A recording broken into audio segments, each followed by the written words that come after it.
ശ്രീ ശങ്കരാചാര്യ സ്വാമികളുടെ മാതാവായിരുന്നു ആര്യാമ്പ. അച്ഛൻ ശിവഗുരുവും. ഒരുപാട് നാൾ ഇവർക്ക് സന്തതികൾ ഉണ്ടായിരുന്നില്ല. രണ്ടുപേരും പരമസാത്വികരും ഭക്തശിരോമണികളുമായിരുന്നു. ഇവരുടെ പ്രാർത്ഥനയുടെ ഫലമായി കുറച്ചു പ്രായം ചെന്നതിന് ശേഷമാണ് ഈശ്വരാംശമുള്ള ശ്രീശങ്കരൻ മകനായി പിറക്കുന്നത്.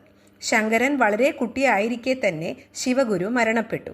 കുറച്ചു നാൾ കഴിഞ്ഞ് കുട്ടിക്ക് 8 വയസ്സ് പ്രായമുള്ളപ്പോൾ തന്നെ അവൻ സന്യാസം സ്വീകരിക്കാൻ തീരുമാനിച്ചു. എന്നാൽ മാതാവായ ആര്യാമ്പ അതിന് അനുവദിച്ചില്ല.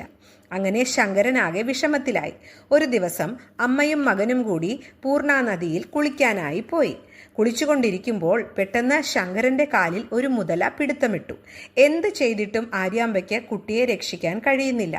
അപ്പോൾ ശങ്കരൻ അമ്മയോട് ഇങ്ങനെ പറഞ്ഞു: അമ്മേ, അവിടുന്ന് എന്നെ സന്യാസത്തിന് പോകാൻ അനുവദിച്ചാലും എങ്കിൽ മുതല പിടിവിടും.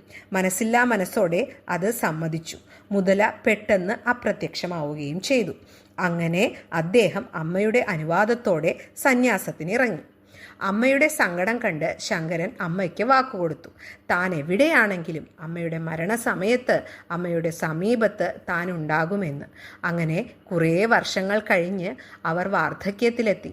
അവർ ഈ ലോകം വെടിയുന്നതിന് സമയമായി എന്ന് ധ്യാനത്തിലൂടെ മനസ്സിലാക്കിയ ശങ്കരാചാര്യർ യോഗസിദ്ധിയിലൂടെ പെട്ടെന്ന് അമ്മയ്ക്ക് അരികിലെത്തി. മരണത്തിനു മുൻപ് ഭഗവാൻ മഹാവിഷ്ണുവിനെ കാണണമെന്ന അമ്മയുടെ മനസ്സിലെ ആഗ്രഹം മനസ്സിലാക്കിയ അദ്ദേഹം അവിടെ നിന്ന് ഭഗവാനെ സ്തുതിച്ചു. ആ സ്തുതിയാണ് വിഷ്ണു ഭുജംഗ പ്രയാതം.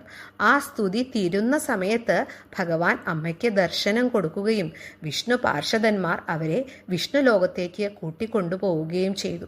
അവരുടെ സമാധി മണ്ഡപവും ശങ്കരനെ മുതല പിടിച്ച മുതലക്കടവും ഇന്നും ശ്രീ ശങ്കര ജന്മഭൂമി ക്ഷേത്രത്തിലുണ്ട്. ശ്രീ ഗുരവേ നമ. ശ്രീ മൂകാംബികായേ നമ.